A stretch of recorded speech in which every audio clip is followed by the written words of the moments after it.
এইবার আপনাদেরকে একটা মজার কথা বলি, পুরুষ এবং গাধা এই দুজনের মধ্যে বিশাল বড় একটা মিল আছে। মিলটা কি জানেন? দুজনেরই না পিড়ায়া মানুষ করা লাগে। সবচেয়ে বড় এক্সাম্পল দেখতে চান? আমি ভাই সবচেয়ে বড় গাধা। ছোটবেলায় শুনতাম স্কুলে গেলে নাকি মানুষ হওয়া যায়। আমি ওতে স্বপ্ন দেখতাম স্কুলে যাব, জিপিএ 5 পাবো, মানুষ হবো। কিন্তু এরপর কি হইতো? টাস! বাবা বলে শুধু স্বপ্ন দেখলেই হবে, স্কুলে যেতে হবে না। এই তো ভাই দিনটা শুরু হইতো থাপ্পড় দিয়া, এভাবেই চলতো। এবার একটু ফাস্ট ফরওয়ার্ড করি, ভার্সিটিতে ভর্তি হলাম। BUET by the way. আমার ক্লাসে একটা মেয়ের সাথে পরিচয় হলো, সুন্দর মতো রেডি টেডি হয়ে একবার গেলাম ক্লাসের পর হিরো স্টাইলে প্রপোজ করতে, কিন্তু না, টাস! 6টা বড় ভাই লাইনে আছে, আমি 7 নাম্বার। এখনো এখানে একটু কম শুনি। এরপরে ভাই সময় গেল, আরো বড় হইলাম, বিয়ে শাদী করলাম। বউয়ের জন্য এত বড় একটা সাইজের মাছ বাজার করে নিয়ে আসলাম নিজে থেকে।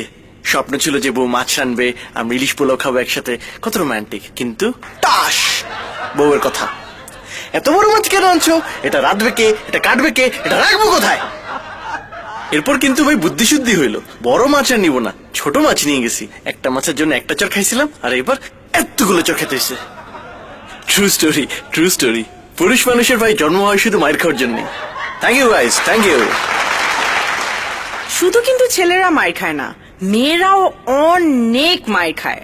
মায়ের হাতে প্রচুর মার খাইছি, আর স্পেশালি মার খাইছি না খাওয়ার জন্য। রেজাল্ট তো দেখতেছেনি।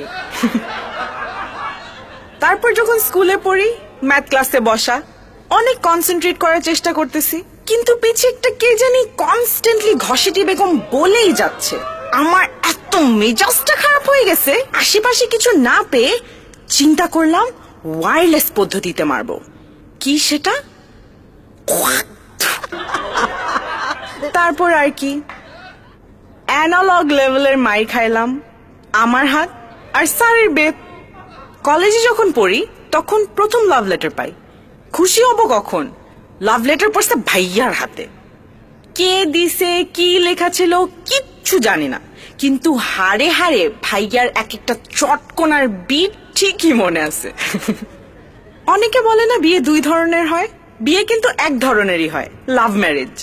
ইদার ছেলে আর মেয়ের মধ্যে প্রেম হয়, না হলে 2টা ফ্যামিলির মধ্যে। আমারও এই 2 ধরনের এক ধরনের বিয়ে হয়েছে। তো হাজবেন্ডকে যখন প্রথম প্রথম রান্না করে খাওয়াবো, প্রথমবার রান্না করে দিলাম, বলে ঝাল হয়েছে। ঠিক আছে, সেকেন্ড টাইম আরেকটু কম ঝাল করে রান্না করলাম, বলে তাও ঝাল হয়েছে। থার্ড টাইম ঝাল অনেক কমায় রান্না করে নিয়ে গেলাম, তখন সবার সামনে ঝোলওয়ালা হাত দিয়ে একটা চটকনা পড়ছে না, তখন মনে হয়েছে আসলেও ঝাল হয়েছে। ননদ, ননাস, শ্বশুর, শাশুড়ি সবার সামনে মার খাইছি। মেয়েদের আসলে জন্মই হয় মার খাওয়ার জন্য।